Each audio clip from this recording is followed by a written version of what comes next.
Welcome to Positive Philter with your host, Philip Wilkerson, a podcast that focuses on friends, family, health, and career, with a little self-help along the way. Please join me in this journey for self-improvement, and I hope what I have to share will make you a better person, thus making the world a better place. I hope you enjoy the show. I hope you enjoy the show.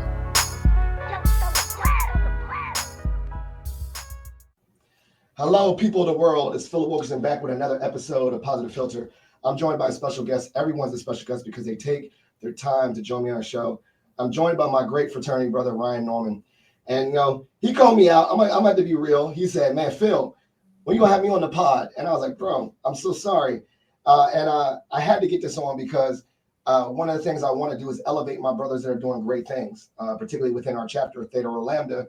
And from his young time, we'll say young time in Alpha, Brother Norman has done great, tremendous things that I think should be elevated to the Positive Philter audience.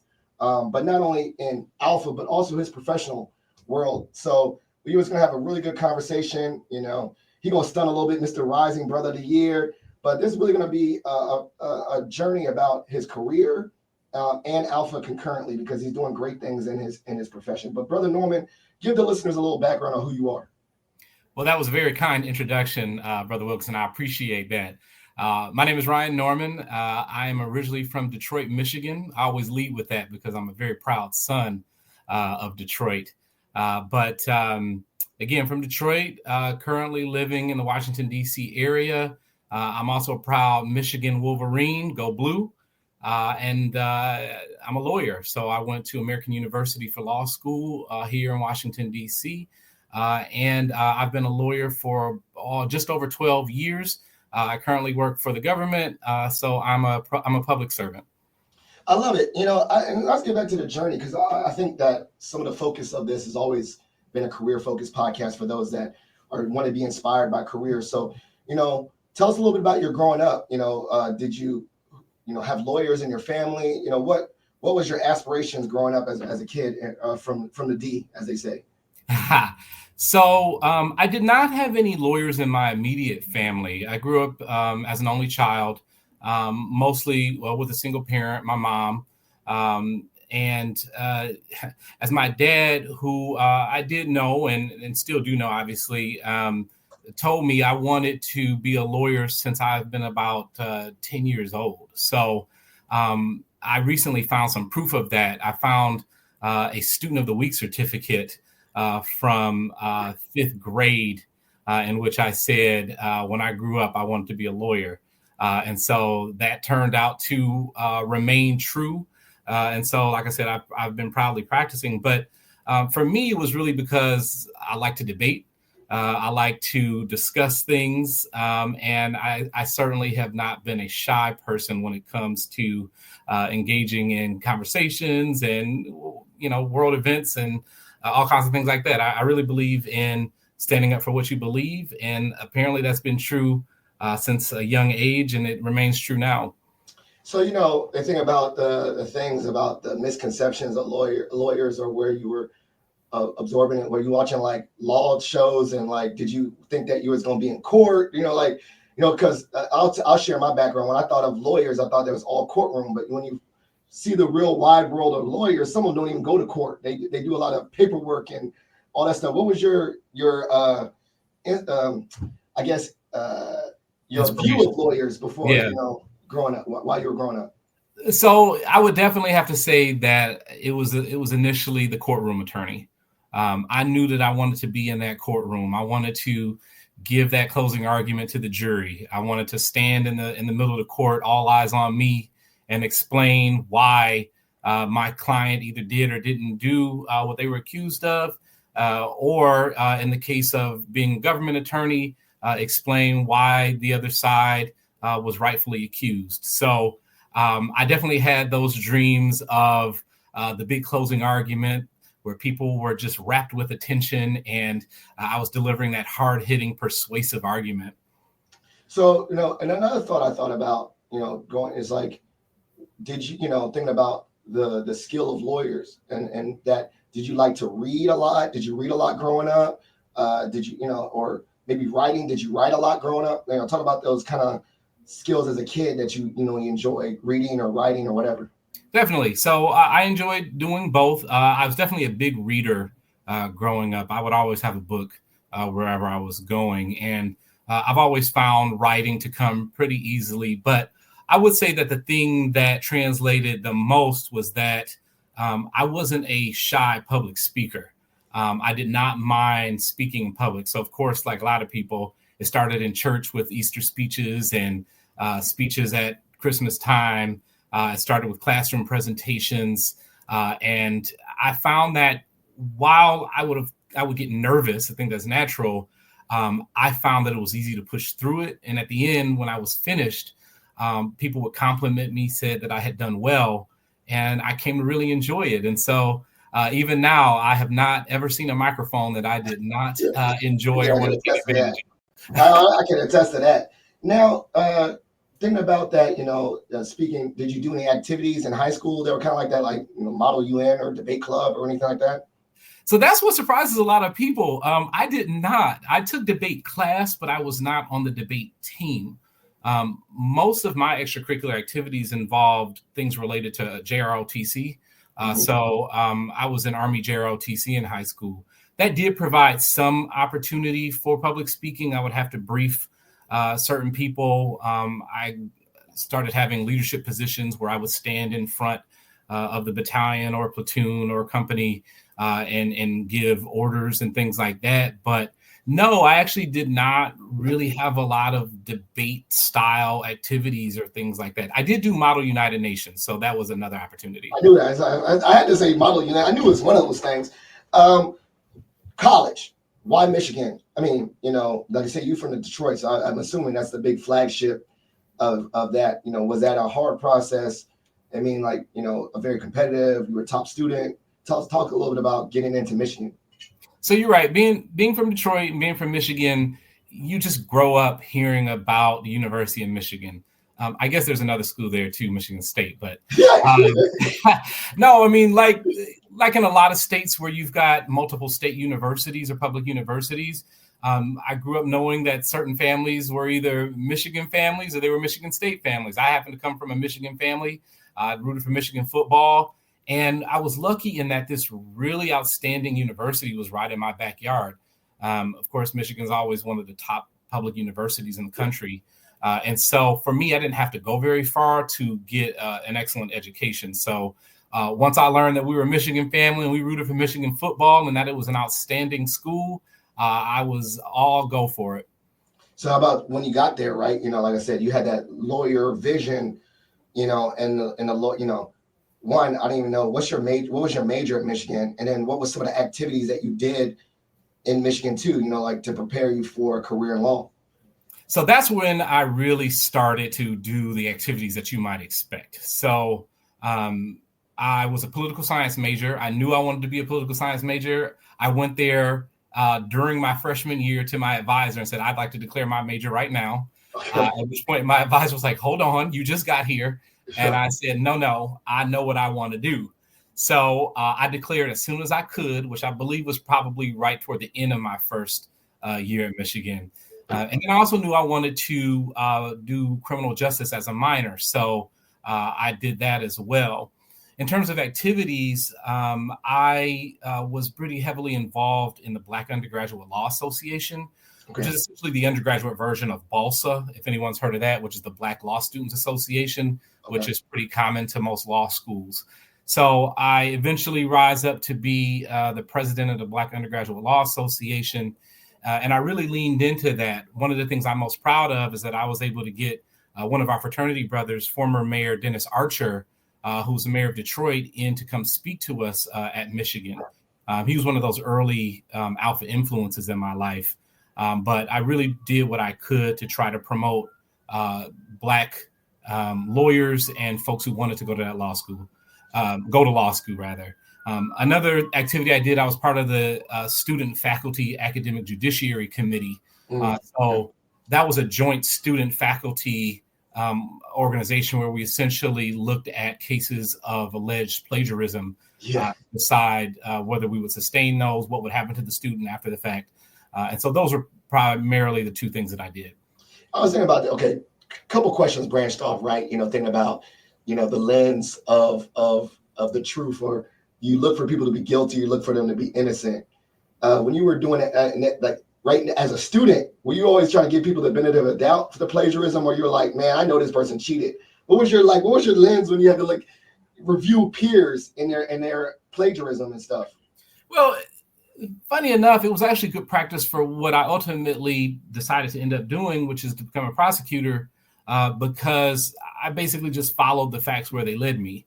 A lot of people assume that I've got a particular position in mind in my current career, but even then, right, it's awkward on the one hand because these are my fellow students, right? Yes, Nobody wants to be responsible for sending another student toward academic peril.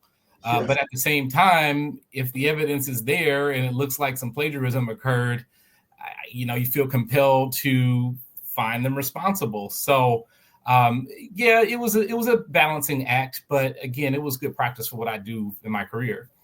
Yeah, and the thing about this too, like, was there, like seeing certain patterns, maybe systemically, like, dang, most of the plagiarism cases are biology students. Maybe the rigor is crazy. I don't know. Like, did you see a pattern was like, maybe this is more than just them cheating. This is a systemic university issue that we need to address.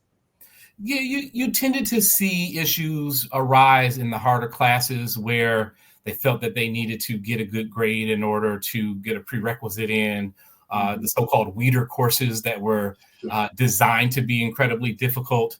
And so there's a great deal of pressure to do well. So you would see cases like that in those kinds of classes. And then, another question that branched off from what you said earlier is like, what was the importance of joining Black professional focused organizations in undergrad, right? Like there is the NSBs and all that. And I think when I talk to students of all majors, I say, find your people, but find the intersections of your identity, but also that, kind of like the people that have the same, kind of goals. So like if you're a Black engineer, it's probably in your best interest to join NSB, be around that. Well, why was that important for you to join this Black lawyer association at Michigan? Well, you sort of touched on it. The idea was that I wanted to find a group of folks that I knew would support me in my ultimate endeavor, which was to get a law degree.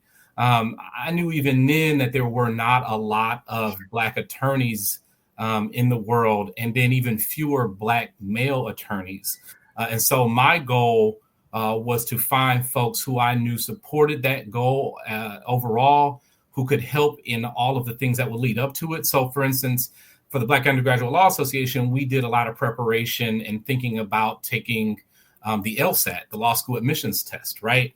In order to become a lawyer, you got to get into law school. Sure. And so one of the things that we did during my tenure there was to have one of the testing organizations come and offer, discounts on test preparation and talk to us about the exam. We had the dean of the law school come speak to us about what the admission standards were and what were some of the common pitfalls for students of color who were applying to law school. So, that was really my goal, was to soak up as much information as possible. And then as I became an upperclassman, to start passing that along to others.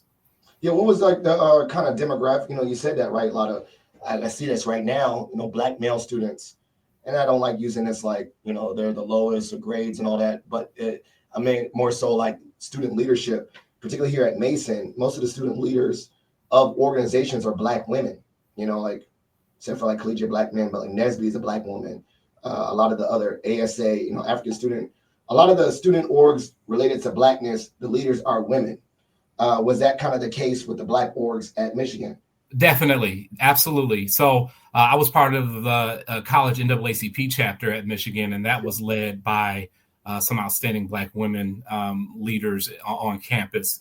And then I attended Black Student Union events and a variety of, as you said, the affinity groups.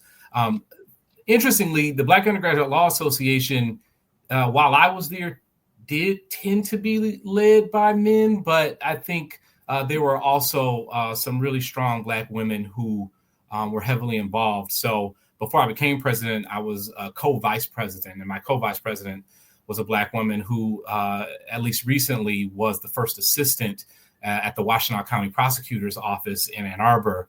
And so she and I came up through the organization together. And I know that some followed after me. So what I'm hearing too is there's a lot of correlation that a lot of the people that join these as student orgs went on and like became successful in their career. Is that kind of like, it was really just like, that was just the kind of like the pipeline of that student org is that there's the assumption that you're going to go and keep on practicing law, right? Yeah, I think it's a very strong correlation. I mean, being a part of the organization, again, helps prepare you for what's to come. You get mentorship. Again, you get the benefit of the dean of admissions for the law school coming to speak to you. You get the benefit of this test prep company coming to speak to you. You get the benefit of a former mayor of the nearest big city coming to speak to you. Mayor Archer was the first African-American president of the American Bar Association, something that we were very proud of. And so having the first Black president of the American Bar Association come speak to our organization is exactly the kind of thing that the organization existed to do. So talking about, you dabbled in mentorship, and I think you see it, you achieve it. Were there some professors or mentors at Michigan that really helped you, or were really like your advisor, like some people that really helped you in that path to law school? Absolutely. So at Michigan, I had a really prominent advisor in the advising office, Dr. Fontenot, who was really super supportive of me and again, and other students of color. But beyond that, I had another Black graduate student instructors, sometimes they're called TAs at universities, but basically was a PhD student who taught a law course within the political science department, who took an interest in mentoring me and talking to me about going to law school. And then, of course, I had professors on campus as well. So I did feel really supported. I will say that at PWIs, you do have to look a little harder. Yes. You have to be a bit more proactive about going to office hours and certain activities, because those mentors are a little bit farther and fewer between, but they are there. And what I found is that because of the context of being at a predominantly white institution, they're there to support students of color. I love it. And so let's just get right to it about the law school journey. I mean, going to law school, why you came all the way to the DMV? I'm pretty sure if they're the top in undergrad, they probably have a law school program. And, I'm assuming Michigan has a pretty prominent law school. Why did you decide to leave the great state of Michigan for American?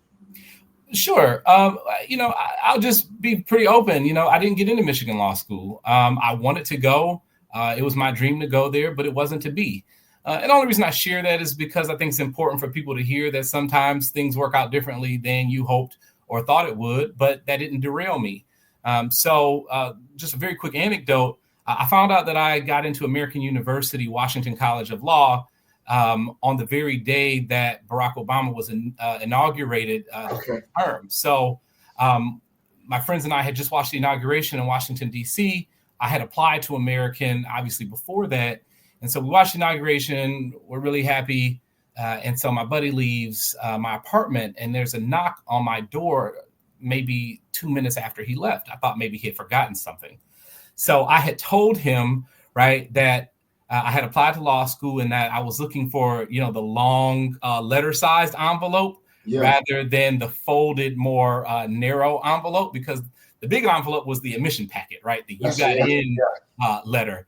The typical letter size was the not so good. Yeah. So my buddy had his hand behind his back, and I said, "Oh, did you forget something?" He goes, "Is this the size letter that you're looking for?" And he pulls this, packet with a folder in it out from behind his back, and it said American University. And of course, I ripped the thing open, and it said, "Congratulations, you've been admitted to American University, Washington College of Law." And I thought to myself, this is a sign. I just watched the first Black president get inaugurated in Washington, D.C. on the very day that I found out I got into law school in Washington, D.C. So obviously I did my research. The school was a great one. I knew that it prided itself on public service. And so ultimately I made a decision to go there, and it was a good decision. Now, one of the things I'm thinking about too is that like you study political science, thinking about the law, wouldn't it like in my mind kind of make sense to be in that sphere of the Washington Capitol? Did that come into play with even applying in the first place to American? Absolutely. And here's another funny story, which is I had never been to Washington, D.C. prior to getting into the law school. Now, I had long been interested in politics and followed it even as a kid. And of course, I just told you I was watching the inauguration. Yeah, I thought to myself, well, I can finally go where politics happens. And so my very first time to the city was on Admitted Students Day. And I dragged my mother around to every monument that we could fit in because I just wanted to soak it all in. So yeah, that was a big reason. Yeah, we could talk about the whole law school journey, but thinking about this, what was some of the experiences that got you involved in law, but law that was connected to government work? Doing an internship. You got to do your internships through your law school time. Like, how did you start to like tie in that government stuff with your law studies while in the DC area? Sure. So again, I knew I wanted to be a lawyer from a very young age. And funny enough, what I really wanted to do was to become a judge. And so I do still want to do that. That's my ultimate goal. But someone explained to me, well, you've got to be a lawyer first before you can become a judge. You can't just graduate from law school and be a judge. So I said, well, fine, I guess I'll find something to do until I become a judge. So I started looking up what the various careers within the legal field were, and I settled on prosecutor. The reason was that it was a public service job. I really believed in what the goal of prosecutors were, which was to, hold people accountable, but also represent the general public in making sure that they could just live their lives without, things happening to them. So I grew up in Detroit, as I said, and one of the things that happened was that I watched crime start to affect me personally, my mom and me.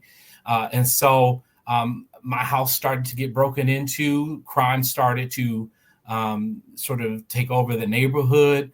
My neighbor's house was burglarized. My car got stolen out of my driveway. And I watched my mother grow more fearful of coming into her own home at night after working 8 hours a day. And so I watched how that affected her, which in turn affected me, which in turn affected our neighbors.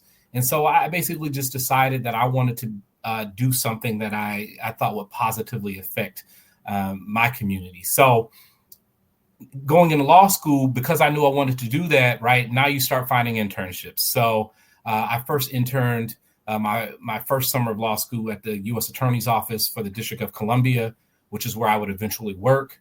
I did a few other things. I did mock trial. I traveled with the competitive mock trial team.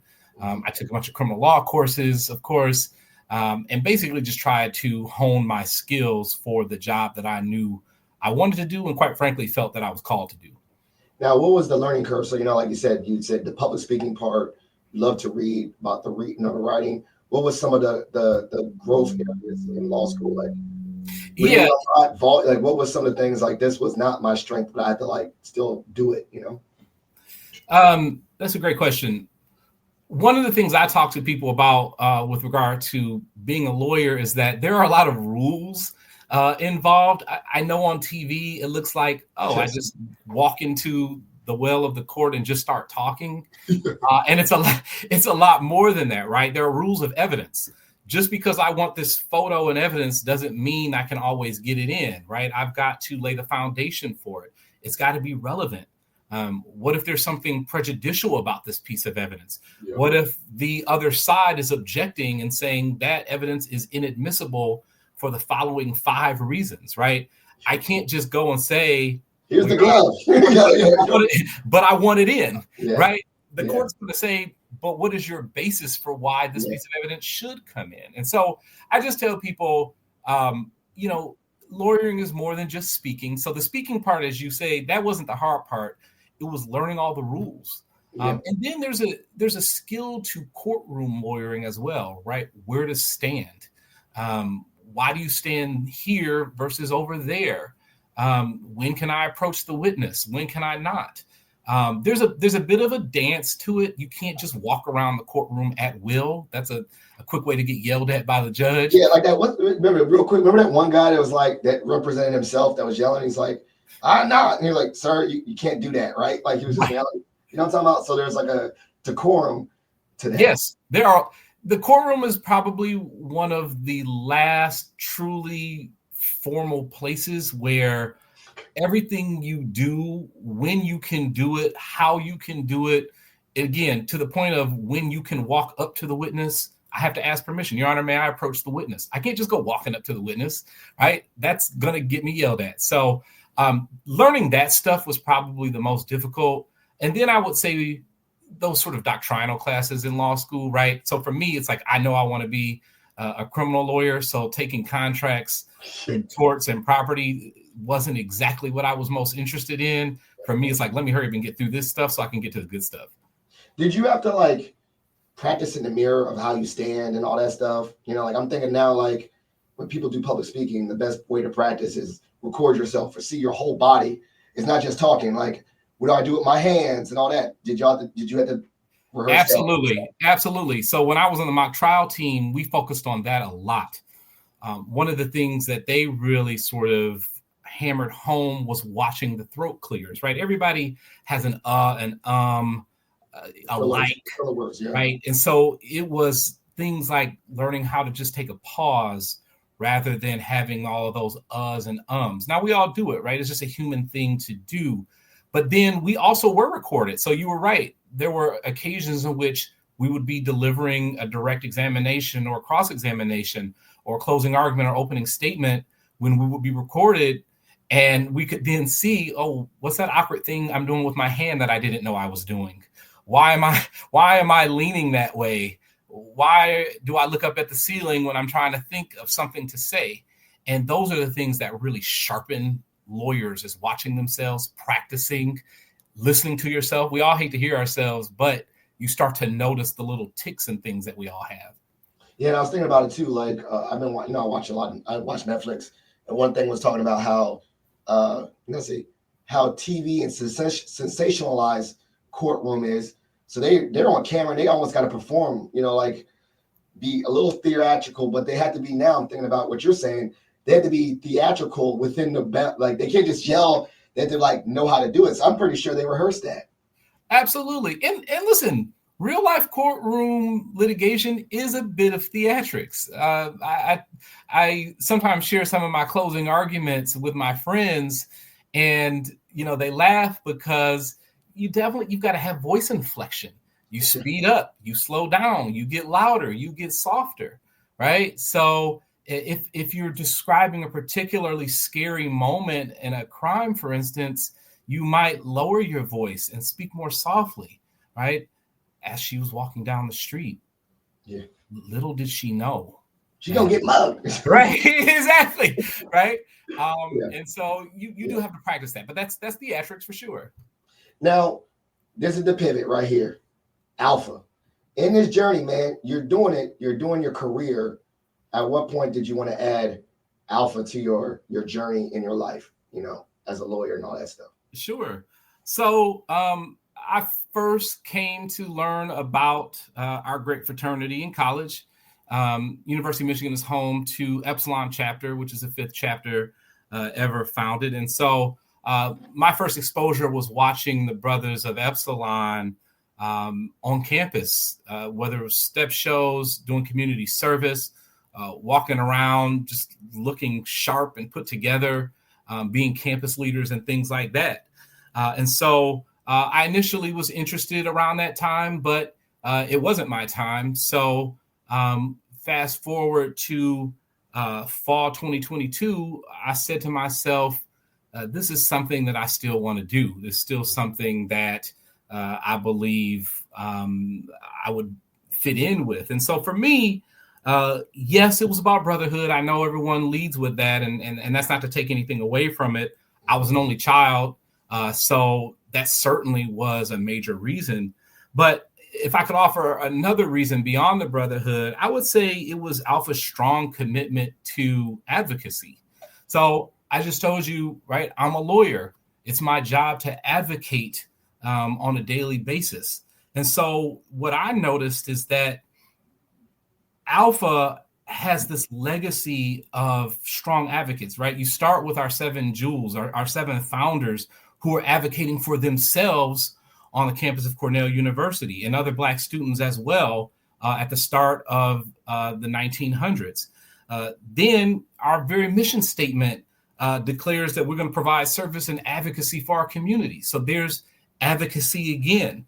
We advocate when it comes to voting rights, right? One of our national programs is a voteless people is a hopeless people. That's advocating for people to go to the polls and to vote, right? And then you look at who some of our most prominent members are, our brothers, right? And there's some of our nation's greatest advocates. Yeah. You've got Charles Hamilton Houston, who was the mentor to Thurgood Marshall. Together, they helped dismantle, right, segregation in schools, right, with Brown versus Board of Education. You've got Dr. King, of course, but then you've got Andrew Young, Adam Clayton Powell Jr., and you can fast forward to today, right? Brother Governor Wes Moore and Brother Senator Raphael Warnock. These are all advocates. And so for me being legal minded, for me having my eyes on lawyering, right, I just saw advocacy over and over and over again, everywhere I looked. And so even amongst folks in my personal circles, right, my personal mentors, I'll shout one out later if I have the opportunity. But it's just that for me, it was brotherhood and then the history and the legacy of advocacy. Now, how about just, you said Epsilon chapter, but then were there some peers in your American university experience in law school that you knew were alphas, or just like you said, in the working world, they start working, like you said, finding community in those professional spaces? Like, I'm pretty sure you joined Black lawyer professional spaces. Were there people in that space too that were alphas that kind of? Absolutely. I always joked I couldn't escape alphas, right? But before I was one, I still saw them everywhere. Every time I would go into an internship or a pre-law event or a mixer of some kind, there was always an alpha in the room, and it was getting pretty sickening at that point. It's like, you all are everywhere, but that was also reinforcement for me that I too would fit in. So my mentor that I'll shout out now, his name is Fred Yett. I met him in my first summer at the U.S. Attorney's Office in Washington, D.C. He is an initiate of Gamma Iota at Hampton University, and he's been in the fraternity for 45 years. He just made the 45-year mark late last year. He also just retired from the government after 34 years of service. The reason why I think so highly of him and why he's my mentor is because as that first-year law student in an internship, he took me under his wing. He told me what it meant to be a federal prosecutor. He showed me around the office. He let me work on cases that I know other people would not have. And he just poured into me. And so while I was in law school, he became my mentor and still is. And there are others along the way that I met that were doing that exact same thing, who understood the assignment of pouring into people who are coming after you. And so, while I didn't know anyone in my law school class per se, throughout my internships during law school, I did meet a lot of alphas. Now, was he like, I've met a lot of people that said they had these mentors and then they found out they were alphas after they became alphas, they never knew. Or there's other ones that was like, this guy was my mentor, but this dude was wearing alpha. Like, he was loud, like, I'm an alpha in every conversation. What kind of alpha was this mentor to you? Was he like a quiet one, like, oh my God, I did not know you were alpha? Or was he like, you already knew what it was when you met him? He was more old school with it. So if you knew where to look, you could see it. He wasn't wearing the paraphernalia every day or anything like that. But when you went to his office, you'd see a little something here and there. Okay. Maybe there'd be a little slide mention of, I was with my fraternity brothers this past weekend. One of the things that he's known for is running the Dr. Martin Luther King breakfast every year. So he's a member of IUL over in Silver Spring, Maryland.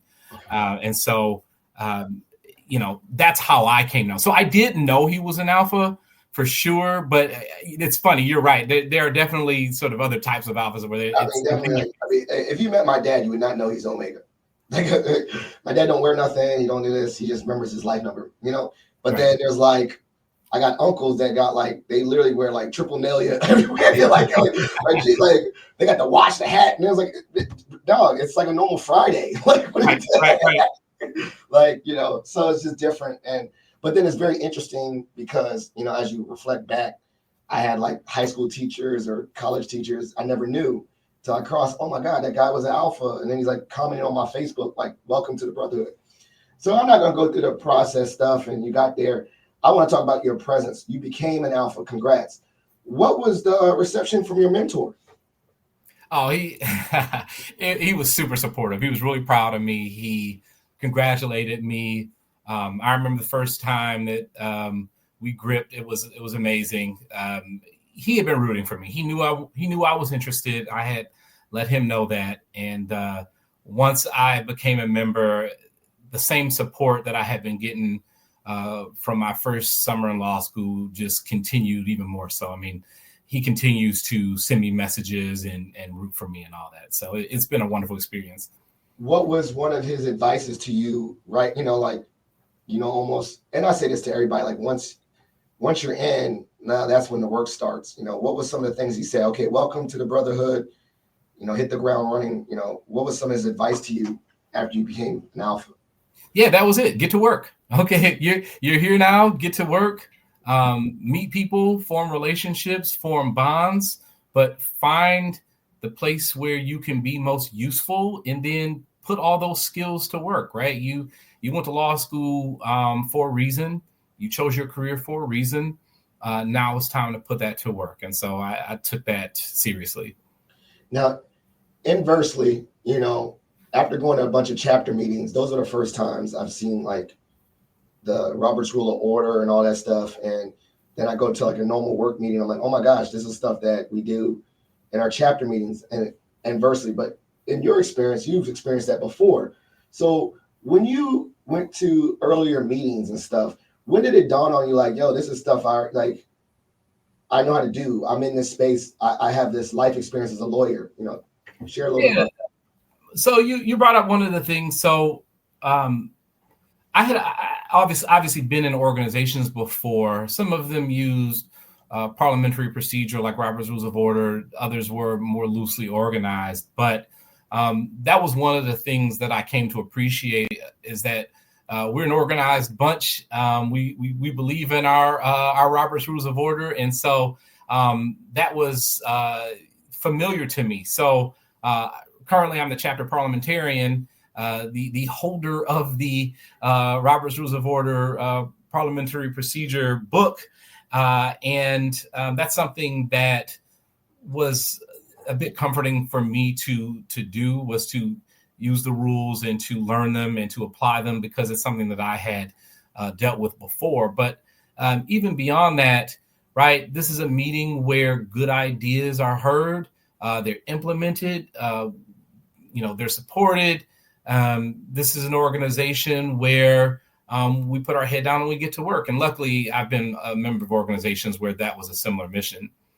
Now, also, I always say that servant leadership gives you an opportunity to try things that you don't get a chance to do. So, for instance, I don't have supervision experience here at Mason. I'm not a supervisor, but I could chair something.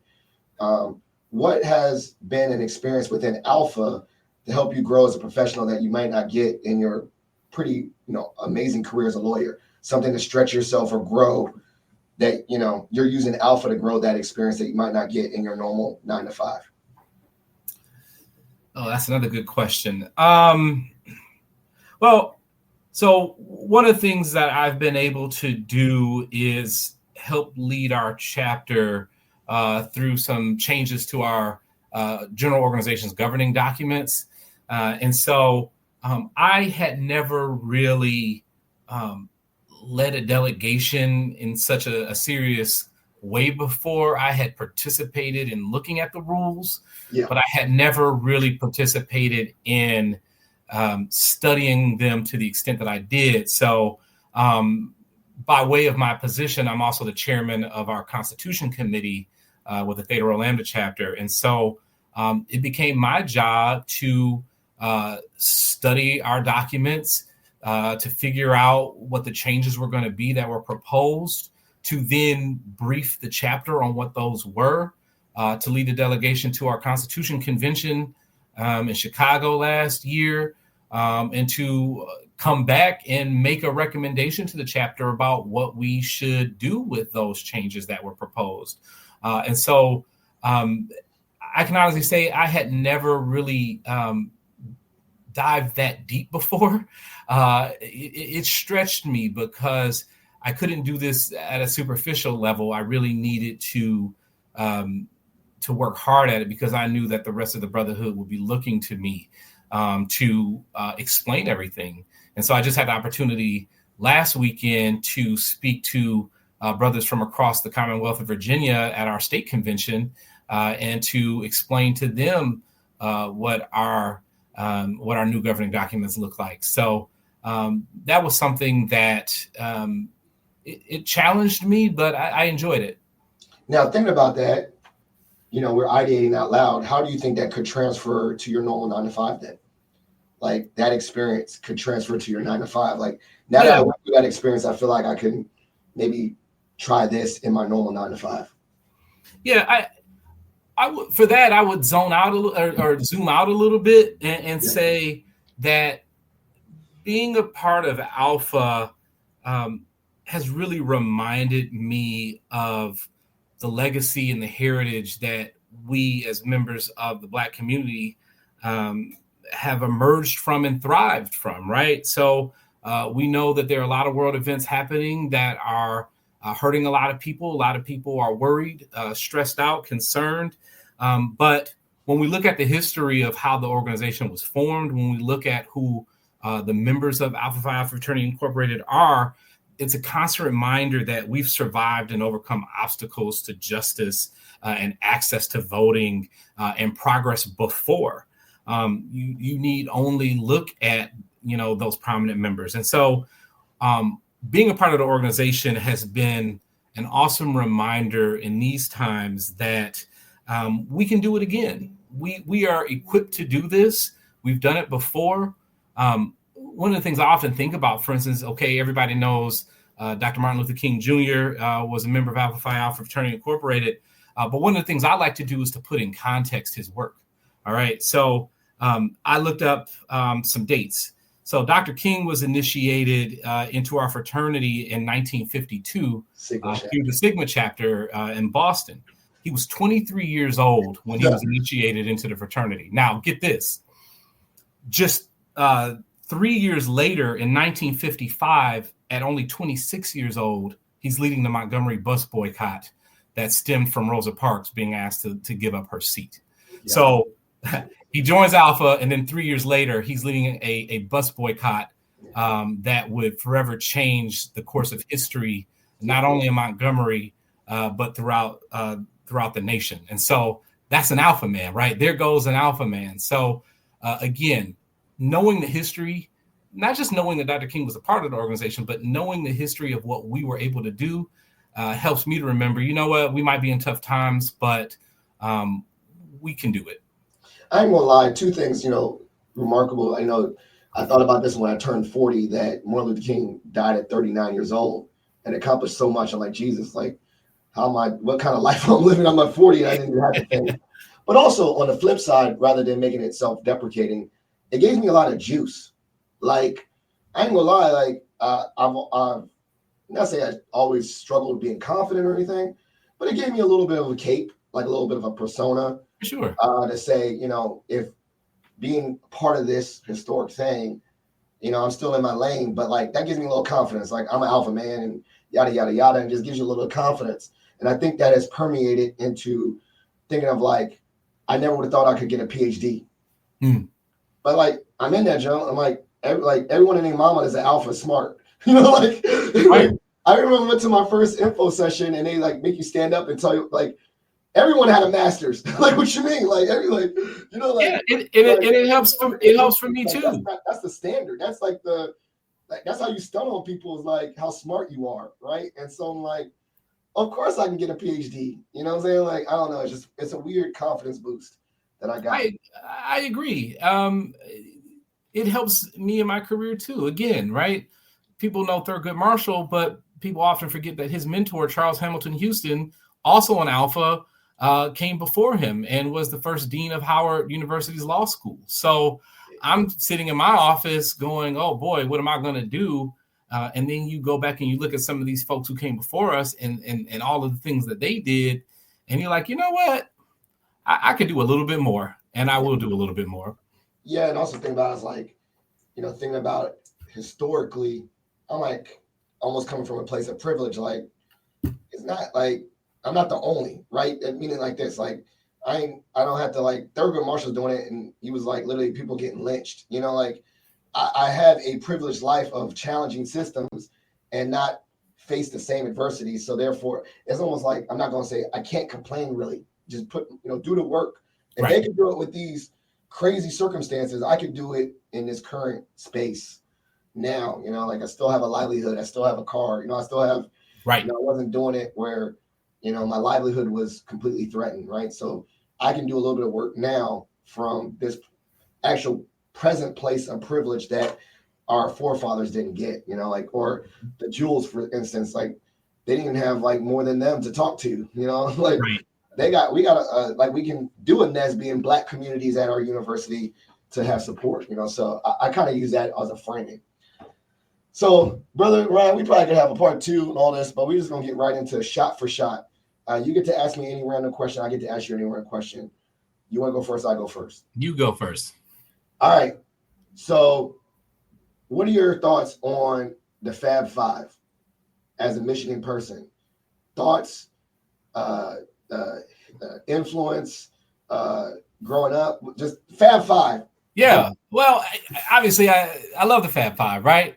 You got five Black kids playing at Michigan. They get to the championship game. They go back again. The fashion influence, right? A lot of people don't realize the whole black shoes, black socks with the baggy shorts, right? We can thank Fab Five for them. But when I think about them now, I really think about them in the context of I'm glad that they are reunited and participating at the university again. Okay. It took years for all 5 of them to be in the same room due to their own sort of concerns with how the scandal went down at Michigan and the fact that Michigan wouldn't hang their banner following the Ed Martin scandal. And so when I think about them now, I'm just happy that they are back, that they show up to Michigan basketball games. Our most recent basketball coach prior to the current one was a member of the Fab Five. So I'm loving it. They're influential. I hope they stay around. Go Blue. Now think about it. I mean, this is another context. What age were you when they were doing that, John? Because I remember it kind of in my head, but it's like 90-something. I can't remember what years it was. Yeah. You watched on TV and was like, what was the city like when he was watching them do their thing? I can't say that I was watching them. I would have been young too. That we're talking the early to mid 90s. Yeah. I can't say that I was watching, but I did hear about them, right? Like it was all over because a lot of them were from Detroit. So local media would talk about them all the time. Yep. And again, Michigan is not far from Detroit geographically. It's only about a 40-minute drive. So we heard about it for sure. What about the and this I might say I lied. I'll do another shot. Do you remember the brawl jump? The brawl between the Pacers and oh yeah, Malice at the Palace. Malice at the Palace. That's right. Yeah. Do you remember that one at all? That I do. I remember that very well. I remember watching that on TV. That was insane. And that changed a lot about how we watch basketball games now. Now, whenever you go to an NBA game, they make that announcement, right? Please don't leave the stands.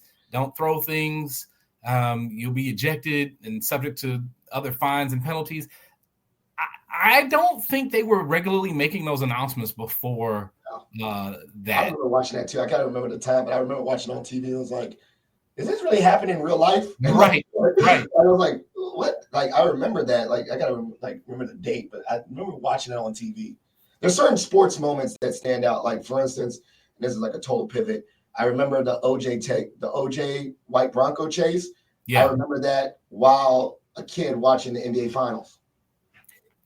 Wow, that's incredible. And there's another alpha connection. So Christopher Darden is a member Yeah. of our fraternity too. Oh, I And remember that. Yeah. you All know, right. What's your question for me? great question. So I know that you just passed 7 years in the fraternity. What's something that you know now that you would tell young Phil Wilkerson who crossed 7 years ago as a 1 month alpha? Yeah. Okay. So one, I mean, my name is Brother Wilkerson. No matter what, that was what I would told myself. Like, going in there, I think there's a lot of intimidation, to, your first year be seen, not heard, and thinking like in my mind, like, nah, like I should be heard. And I wish I would have had a little bit more juice than I have now. I have a lot of juice now. If you know me, you see me now. Like, I'm like, all right, whatever.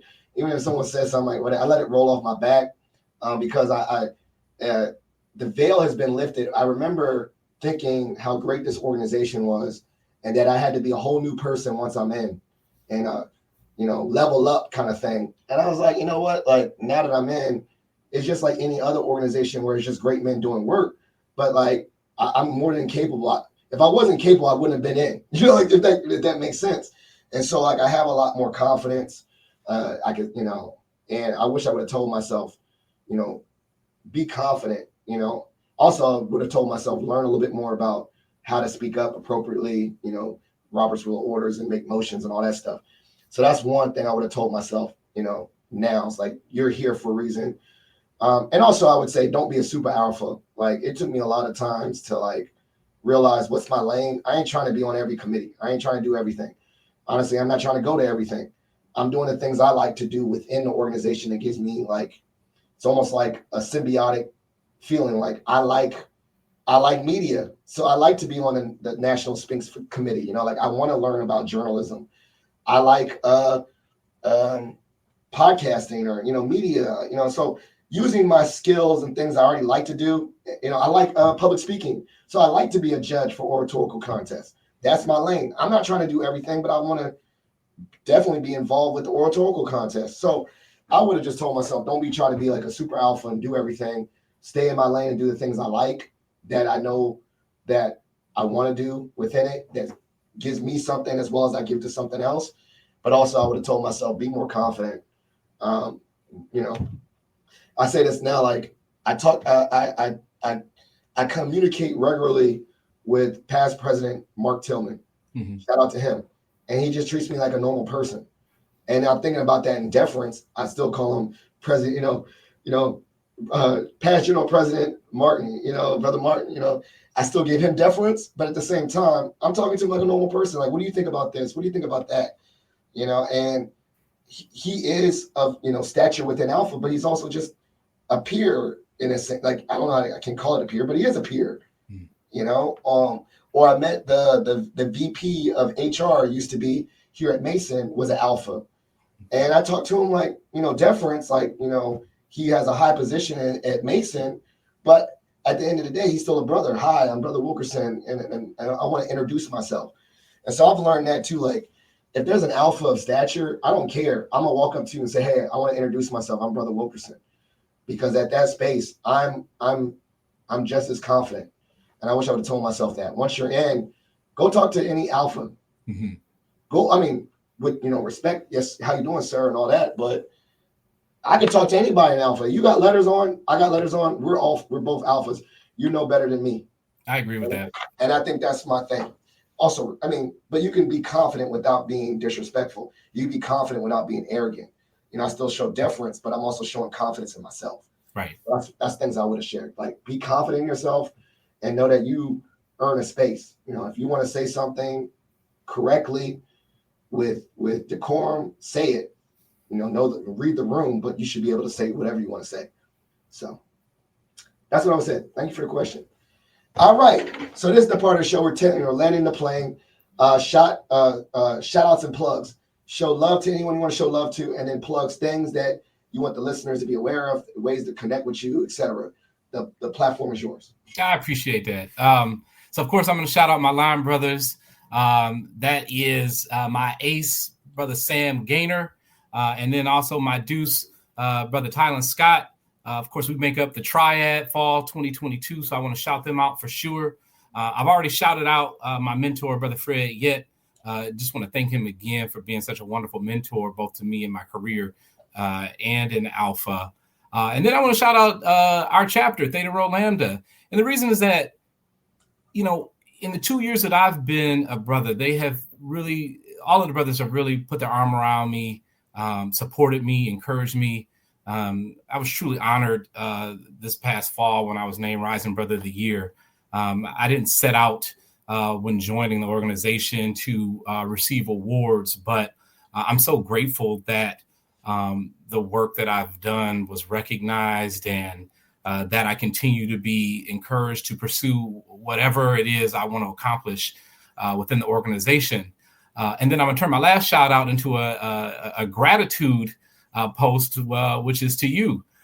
So I'll tell the listeners that Brother Wilkerson was the first Alpha that I spoke to when I was getting acquainted with the chapter before I was an Alpha.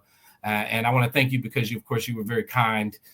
You gave me that gentle push that started me along the way that's led to this moment. So I appreciate that. And then the last thing I'll end with is a topic that we talked about, which is mentorship. I want to encourage all of your listeners to be a mentor and to seek mentorship too, right? It's a two-way street. I could only have gotten where I am because I had good mentors, and I really strongly believe that it's my obligation, it's my duty to then mentor other people. So if you don't have a mentee, go find one. If you need a mentor, seek one out as well.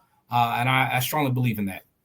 Yeah, 100%. I think, and I'm glad you brought that up. Now I'm gonna drop a little nugget. We have another hat that we both wear in regards to scholarships for young people in the DMV. We're both on the Dr. William T. Syfax Foundation. So we're thinking about pouring into the next generation. So I might even put the link. We got to be in the DMV. So if you're in the DMV, you gotta actually, be in the DMV to be a scholarship recipient. Sorry. But additionally, thinking about the mentor, I wouldn't have been where I was without people that guided me away.